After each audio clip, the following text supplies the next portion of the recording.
पास एक फोन आया। मैं मंच पर तो बोल लेता हूँ, वैसे निजी जीवन में बहुत ही संकोची व्यक्ति हूँ, बहुत ही अंतर्मुखी हूँ, और मुझे कोई खींच के बाहर ना लाए तो मैं एक एक महीना अपने रूम में बैठ के पढ़ता रहता हूँ। मुझे लगता है कि एकांत में जो सुख है वो सुख मुझे मिलता नहीं बाहर। तो मैं पार्टियों में जाने वाला व्यक्ति नहीं हूँ। किसी का जन्मदिन, किसी की शादी में मुझे बुलावा है तो मैं तुरंत सोचता हूँ कि क्या बहाना लगाऊं कि ना जाना पड़े मुझे।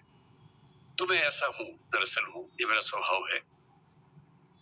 और मेरी टीम को ये पता है कि जब भी कोई इनविटेशन आए, आमंत्रण आए, तो कैसे मना करना है। उनको पूरी उसकी विधि पता है मना करने की, कि किसी का अपमान भूल के भी ना हो, पूरे सम्मान के साथ, विनम्रता के साथ कैसे मना करना है। तो विधि हमने बना रखी है।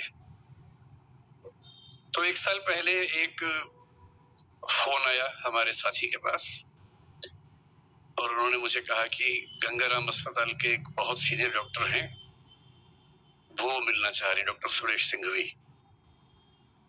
मैं ईमानदारी से बता रहा हूँ कि जैसे मुझे पता लगा गंगाराम के वरिष्ठ डॉक्टर हैं, तो मेरे मन में एक लालच का भाव पैदा हुआ। मुझे लगा अब मेरी उम्र 50, अब मैं 51 का हूँ, तब 50 का था। मुझे लगा कुछ साल के बाद जरूरत पड़ेगी गंगाराम की मुझे। तो अगर गंगाराम में एक आध सीनियर डॉक्टर से परिचय हो जाएगा तो ठीक ही रहेगा। जब नौबत आएगी तो सीधे एंट्री मिल जाएगी, एडमिशन सीधे मिल जाएगा। तो मैंने कहा ऐसा है तो मिल लेते हैं। तो मुझे लगा कि मैं जाके मिलूंगा, लेकिन डॉक्टर साहब इतने विनम्र हैं कि वो मिलने आए मुझसे। तो मैं स्पष्ट रूप से कह रहा हूँ, मेरे मन में एक ही लालच था कि वो आएंगे और मैं इतनी नेटवर्किंग कर लूंगा कि बुढ़ापे में दिक्कत आए तो मेरा इलाज ठीक से हो जाए। बाकी जरूरतें मुझे पड़ती नहीं है, एक ही जरूरत लगती है, कभी डॉक्टर की जरूरत पड़ेगी तो रास्ता निकल जाएगा। खैर वो आए, और जो मैंने सोचा था चीज उससे एकदम अलग थी। आधे घंटे की बातचीत में वो प्रसंग खत्म ही हो गया कि मेरी जरूरत क्या है। जब उन्होंने बताया इस पूरे कार्यक्रम के बारे में, बताया कि सरदार पटेल जिस आश्रम में सरदार बने थे, उस आश्रम में एक संगोष्ठी होने वाली है, उससे मोरारी बापू रहने वाले हैं। और जब सारा वर्णन किया, निरंजना जी का बताया कि कैसे उनके पिता जुड़े थे पटेल जी से, वो खुद भी बचपन में जुड़ी रही, तो मेरे मन में लालच बहुत बढ़ गया। अब वो लालच खत्म हो गया डॉक्टर वाला, अब दूसरा लालच बढ़ गया, क्योंकि मुझे सबसे ज्यादा सुख मिलता है ऐसे स्थानों पर जाकर जहां कोई महान व्यक्ति अपना समय गुजार के गया हो। जैसे मैं आज से कुछ साल पहले करमसद गया था, जहां सरदार पटेल का जन्म हुआ था। उस घर में 1-2 घंटे रहा, छत से लेकर जमीन तक सारा एक एक कमरा देखा वहां पर। साबरमती आश्रम भी गया था, दांडी भी गया था, गुजरात आया तो लोथल भी गया, सब जगह गया। बारडोली मुझसे छूट गया था, शायद नियति थी, जानबूझ से छुड़वाया होगा नियति ने।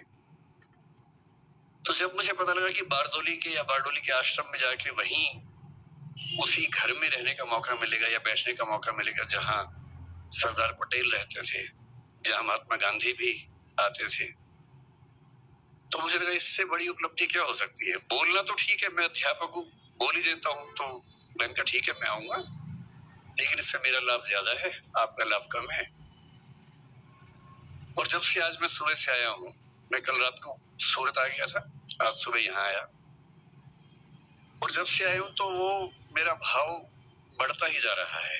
ऐसा लग रहा है कि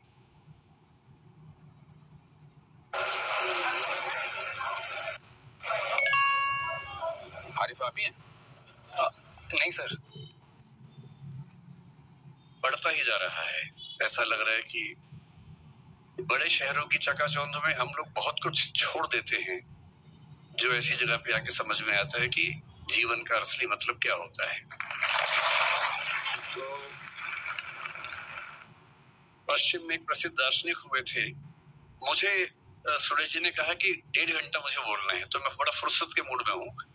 अगर आप लोग लगे कि कम बोलना तो इशारा कर दीजिएगा, मैं चुप हो जाऊंगा बीच में ही, नहीं तो मैं तो ज्यादा बोलने का अभ्यस्त हूँ ही, कम बोलना मुश्किल लगता है मुझे। तो आज जब मैं आया तो यहाँ मुझे सरदार पटेल पर बोलना है, मैं उन पर आऊंगा थोड़ी देर के बाद। पहले मैं आज का अनुभव डिस्कस करना चाह रहा हूँ।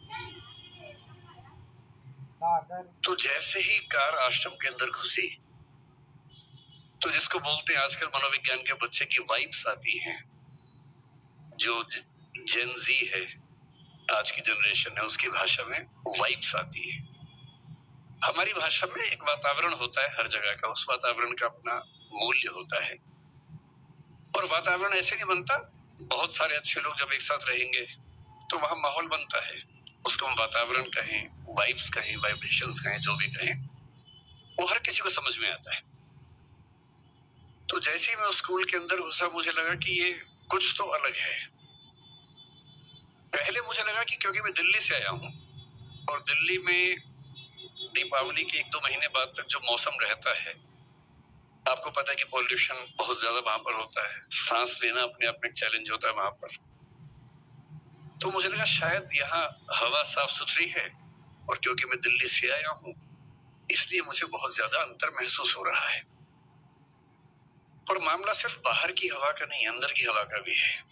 और दिल्ली में जो लोग हैं उनके बाहर के साथ साथ अंदर की हवा भी खराब हो जाती है। एक शायर ने दिल्ली के बारे में बड़ा अच्छा लिखा है, जो मैं हर दीपावली के बाद अपने घर में सुनाता रहता हूँ सबको। चेहरे पे सारे शहर के गर्द और मलाल है। गर्द का मतलब है धूल, मिट्टी, और मलाल मतलब दुख, पीड़ा, वेदना, बेचैनी, परेशानी। तो चेहरे पे सारे शहर के गर्द और मलाल है, दुख है और धूल मिट्टी है। कितना सुंदर कहा।